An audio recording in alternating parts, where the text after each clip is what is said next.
মাদক নিয়ন্ত্রণ আইনে আবারও গ্রেফতার হলো ক্যাসিনো কাণ্ডের আলোচিত সেলিম প্রধান। তাকে সহ গ্রেফতার 9 জনকে কারাগারে পাঠিয়েছে আদালত। গুলশান থানা পুলিশ জানিয়েছে, বারিধারায় নেক্সাস ক্যাফে প্যালেস রেস্টুরেন্টের আড়ালে চলত অবৈধ সীসা বার। আবাসিক এলাকায় মাদক কারবারে ক্ষুব্ধ এলাকাবাসী। বারিধারা ডিপ্লোম্যাটিক জোনের 12 নম্বর সড়কের এই দ্বিতল ভবনে হঠাৎ চোখ পড়লে মনে হবে জুলাই অভ্যুত্থানের কোনো স্মৃতি সংগ্রহশালা। ভবনের সামনের অংশে বড় আকারে রংপুরের আবু সাইদ ও মীর মাহফুজুর রহমান মুগ্ধের ছবি টাঙ্গানো আছে। আন্দোলনের দিনলিপি জানিয়ে জুলাই ক্যালেন্ডারও। ভবনে ঢুকতেই হাতের ডানে জুলাইয়ে নিহত আরও কয়েকজনের ছবি। ততক্ষণে ভুল ভাঙবে, এটি আসলে একটি রেস্টুরেন্ট।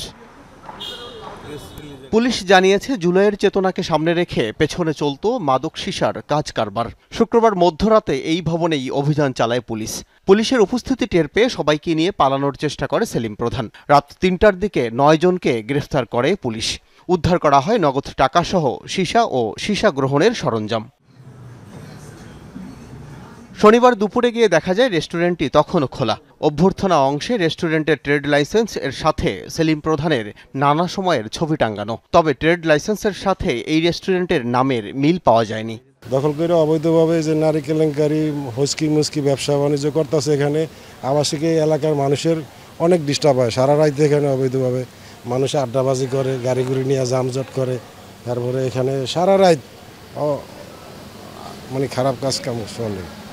সেলিম প্রধানের বিরুদ্ধে ভয়ে অনেকেই মুখ খুলছেন না। তবে বারিধারা সোসাইটির মহাসচিব জানান, দীর্ঘদিন ধরেই নানা অভিযোগ আসছিল তার কাছে। আবাসিক এলাকায় এমন অবৈধ সীসা বার নিয়ে সেলিম প্রধানকে জানালেও লাভ হয়নি।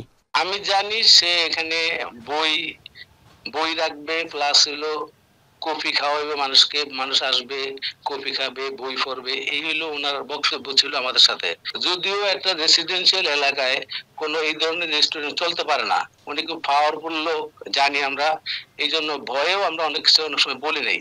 তো এই ধরনের আচরণ, এই ধরনের হট্টগোল ইতিমধ্যে প্রায় হইতেছে, যতটুকু আমার নলেজে আছে। 2019 সালে শাহজালাল আন্তর্জাতিক বিমানবন্দরে থাইল্যান্ডগামী বিমান থেকে নামিয়ে সেলিম প্রধানকে গ্রেপ্তার করে র্যাব। বাংলাদেশে অনলাইন ক্যাসিনোর মূল হোতা এই সেলিম প্রধান। দুদকের মামলায় তিনি 4 বছর সাজাও খেটেছিলেন। সম্প্রতি একটি রাজনৈতিক দলও গঠন করেন তিনি। আল আমিন হক অহন, যমুনা নিউজ, ঢাকা।